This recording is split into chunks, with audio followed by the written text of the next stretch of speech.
Hello mga kabisdak! Now we're traveling to Cebu Ocean Park. Sa mga nagtatanong, across lang siya sa SM Mall, SM Seaside kumbaga.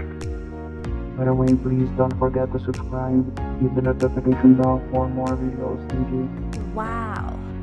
For those people who wants to ask how much is the entrance fee, well, you can just save a lot if you use online booking. I use Agoda for 550.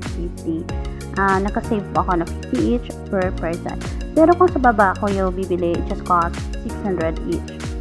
May iba pa silang rate pag weekends.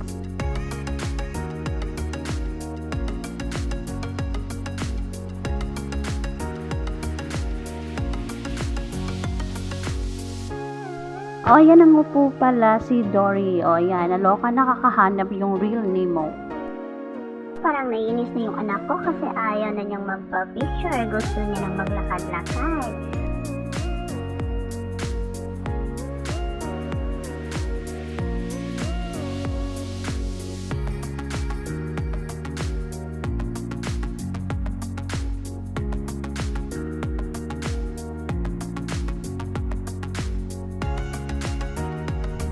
Ayan po, habang nakatitig ako sa isda, napapaisip ako, parang ang sarap nila pong i-grill. Ay nako, bala kayo dyan. O ayan, kita niyo, laki-laki yung mga isda. Parang ang sarap po nilang i-grill. Ay nako, pero bawal po. And by the way, they also have bird show. Very, very talented, very intelligent ng mga birds nila po. Ayan nga po, picture-picture po muna kami ng anak friends ko. Ayan, pagpasensyahan nyo na po. Ay, ang ganda ng stingray. Yan. Yung anak ko, saya-saya talaga nila. First time din kasi po nila nakapunta dito. Kaya ayan, enjoy na enjoy yung buong family. This is really nice for kids po talaga. This is really suitable for kids. I'm sure they will really love this. Different types of fish. Ayun nga. Si ate napatayo na. Gusto na talagang mag-picture-picture. So, ayan po. So, as you can see naman po, actually, iba talaga.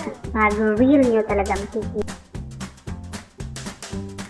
Pagpasensyahan nyo na yung video ko. Hindi gano'ng kaganda yung kuha.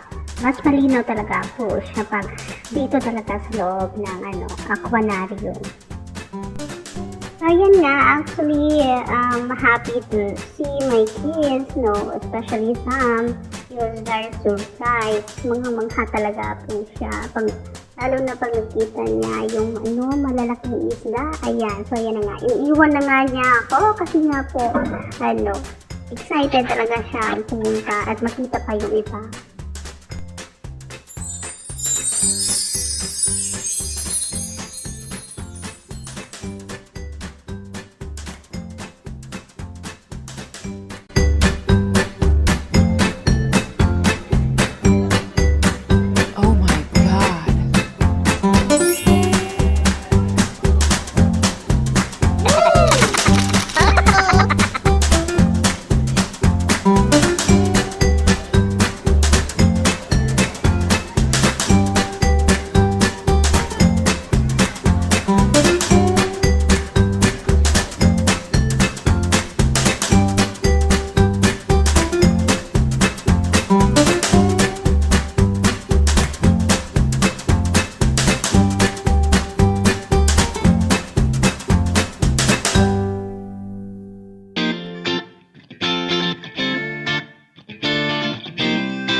pala, meron po silang iba't ibang klaseng ahas.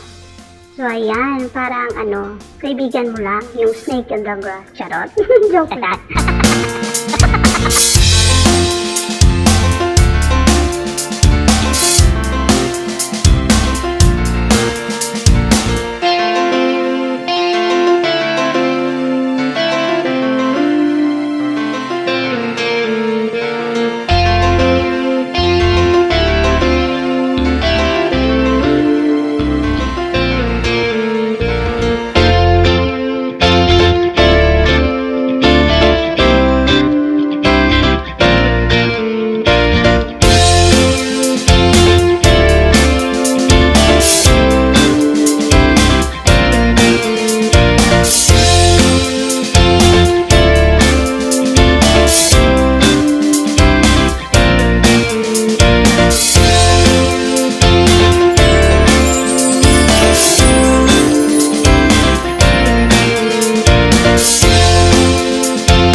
Nakikita niyo guys, parang to guys, no? Parang bangus. Parang ang sarap nito i-taken. Tapos i-grill natin, lagyan ng kamatis. Ay, nako po! Oh, ayan, may nabuhalang isda. Parang ang laki niya guys, ang laki niya para siyang ang laki ng taod, See? Ang ganda. Ang ganda naman isda guys. Sabi. Yun may, species ba yun? Anong klaseng isda yun? Comment guys, anong klaseng isda yun?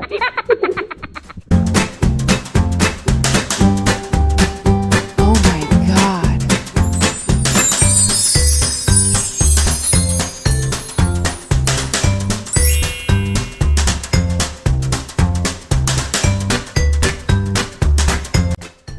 So ayan nga po, may tinuturo po si ate. Kaya yung nakita niya, Oh my ayan, God. parang inatake po ng isla yung guys. Pero hindi po ha. Ang ganda po talaga ng tanawin. So ayan na nga po, dito po nagtatapos yung video natin. So please, if you like the video, please leave a comment and like and share. Please don't forget to subscribe. Bye!